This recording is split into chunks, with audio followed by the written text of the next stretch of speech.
जीवित परमेश्वर के सनातन सत्य वचन। निर्गमन की पुस्तक अध्याय 5। इसके पश्चात मूसा और हारून ने जाकर फिरौन से कहा, इज़राइल का परमेश्वर यहोवा यह कहता है, मेरी प्रजा के लोगों को जाने दे कि वे जंगल में मेरे लिए पर्व करें। फिरौन ने कहा, यहोवा कौन है कि मैं उसका वचन मानकर इज़राइलियों को जाने दूं?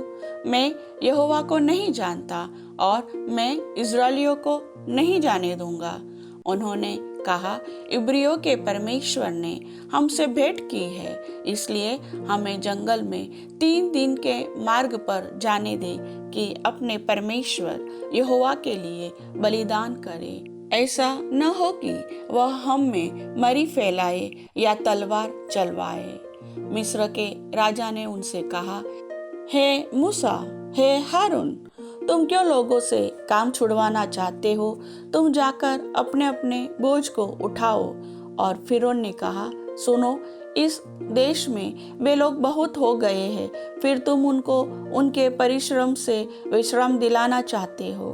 फिरौन ने उसी दिन उन परिश्रम करवाने वालों को जो उन लोगों के ऊपर थे और उनके सरदारों को यह आज्ञा दी, तुम जो अब तक ईंटें बनाने के लिए लोगों को पुआल दिया करते थे, वह आगे को न देना।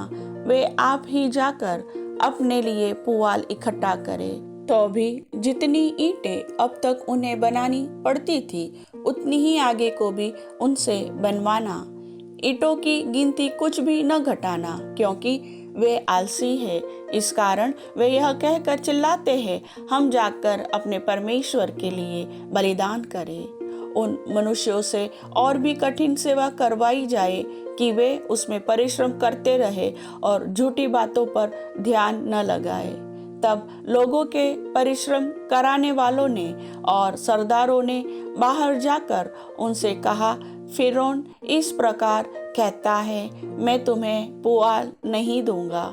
तुम ही जाकर जहाँ कहीं पुआल मिले वहाँ से उसको बटोर कर ले आओ, परंतु तुम्हारा काम कुछ भी नहीं घटाया जाएगा। इसलिए वे लोग सारे मिस्र देश में तितर बितर हुए कि पुआल के बदले खूंटी बटोरे।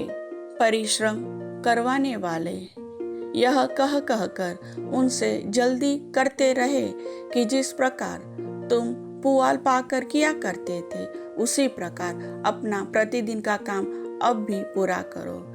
और इज़राइलियों में से जिन सरदारों को फिरौन के परिश्रम कराने वालों ने उनका अधिकारी ठहराया था, उन्होंने मार खाई और उनसे पूछा गया, क्या कारण है कि तुमने अपनी ठहराई हुई ईंटों की गिनती के अनुसार पहले के समान कल और आज पूरी नहीं कराई?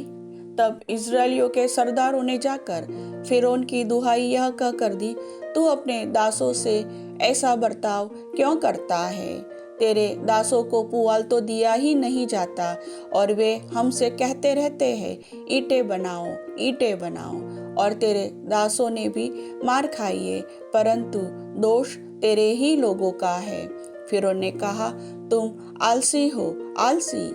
इसी कारण कहते हो कि हमें यहोवा के लिए बलिदान करने को जाने दे। अब जाकर अपना काम करो और पुआल तुमको नहीं दिया जाएगा, परंतु ईंटों की गिनती पूरी करनी पड़ेगी। जब इज़राइलियों के सरदारों ने यह बात सुनी कि उनकी ईंटों की गिनती न घटेगी और प्रतिदिन उतना ही काम पूरा करना पड़ेगा, तब वे जान गए कि उनके संकट के दिन आ गए हैं। जब वे फिरौन के सम्मुख से बाहर निकल आए, तब मूसा और हारून जो उनसे भेंट करने के लिए खड़े थे, उन्हें मिले। और उन्होंने मूसा और हारून से कहा, यहोवा तुम पर दृष्टि करके न्याय करे, क्योंकि तुमने हमको फिरौन और उसके कर्मचारियों की दृष्टि में घृणित ठहराकर हमें घात करने के लिए उनके हाथ में तलवार दे दी है। तब मूसा ने यहोवा के पास लौटकर कहा, हे प्रभु, तूने प्रजा के साथ ऐसी बुराई क्यों की और तूने मुझे यहाँ क्यों भेजा? जब से मैं तेरे नाम से फिरौन के पास बातें करने के लिए गया, तब से उसने इस प्रजा के साथ बुरा ही व्यवहार किया है और तूने अपनी प्रजा का कुछ भी छुटकारा नहीं किया। प्रभु वचन के सुनने वाले सभी भाई बहनों को आशीष दे। आमीन।